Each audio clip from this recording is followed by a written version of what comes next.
Some of you have already met Ben and Daryl. These guys are the stars in my book, Ignite, the 4 Essential Rules for Emerging Leaders.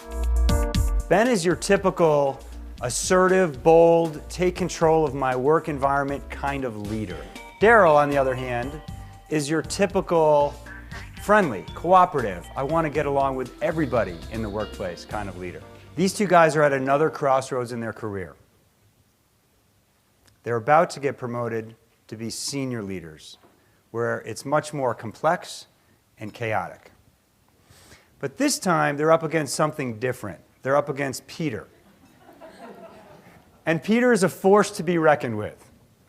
Peter is mysterious, he's quiet, he's patient, he lurks, he follows you around, and then he strikes when you're least expecting it. Peter is not a person. Peter is a principle. And Peter's principle is that he will allow you to get promoted until you are incompetent. And for Ben and Daryl, that's just too late.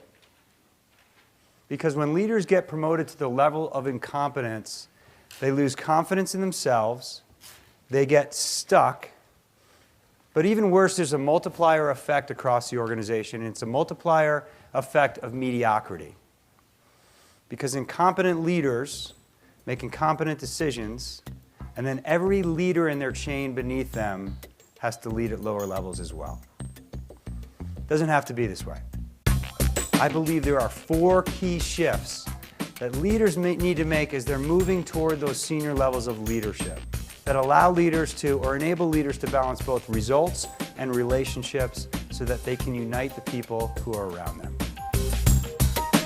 We asked senior leaders in our survey what they wish they knew more about that they hadn't known before they were promoted to senior leadership. There were several themes, but the biggest theme that bubbled up was this idea of controlling your emotions, or being aware, or being able to control how reactive you were, or understanding other people's personalities. And you could really wrap all of this up into self-awareness or emotional intelligence. We call it interpersonal agility. So let's talk about the first shift to making that leap from emerging leader to senior leader. And again, I want to remind you this is mostly about a mindset shift. And it's a shift from valuing being smart to valuing being aware. As emerging leaders, we typically got promoted because of what we knew, because of our technical expertise, and because of our prowess in the technical aspects of our work. And while we had to start getting things done through others, we could still fill in the gaps where we were weak with that technical expertise. That no longer works at the senior leadership level. Shift number 2. Let's go back to my survey. When we asked executive leaders what the biggest mistakes that senior leaders could make, there were 2 key themes that bubbled up. The first theme was around vision. And what executive leaders said is that when senior leaders don't have a vision, or they don't clearly set goals and expectations, or they don't help people understand the direction of the organization, that's a mistake. So this leads me to the second shift. And it's a shift from a problem orientation to an outcome orientation. What are we going to do today? What are we going to do this week? What problem do I need to solve? I feel some pain, let's fix that pain. And we often do that in isolation. That doesn't work at the senior leadership level anymore. At the senior leadership level, we have to have a broader perspective, a more strategic perspective. We have to think about the future, and we have to think about how pieces integrate with each other. So there are 3 pieces to making this shift from a problem orientation to an outcome orientation. Cross-organizational advocacy, driving strategic vision, and then building people capacity. Let's talk about each one of these 3. Number 1, they see leadership as service. It's not about being charismatic. Being charismatic is all about ego, is about myself, and leadership isn't about me, it's about you. And number 2, they've moved beyond a core belief that they are powerless, that they can't create the life that they want, and that they aren't responsible for the results that are in front of them. You can't be a source for vision if you live by a belief that you're powerless. You can't be a source of possibilities if you have a core belief that you're powerless. And you can't be a source for finding deeper meaning in your work if you believe deep down inside that you're powerless. When we asked team members what they wanted to see more of from senior leaders, there was one theme. Guess what it was? Communication. And right in line with that, and equally as important with that, was transparency. This brings me to my third shift. And it's kind of a dual shift, depending on who you are more like, Ben or Daryl.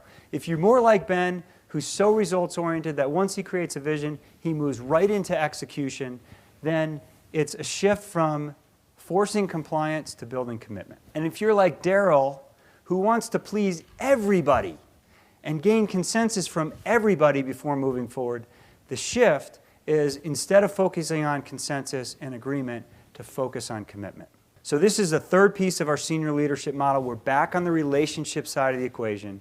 And this shift from compliance and consensus to commitment is really about building commitment.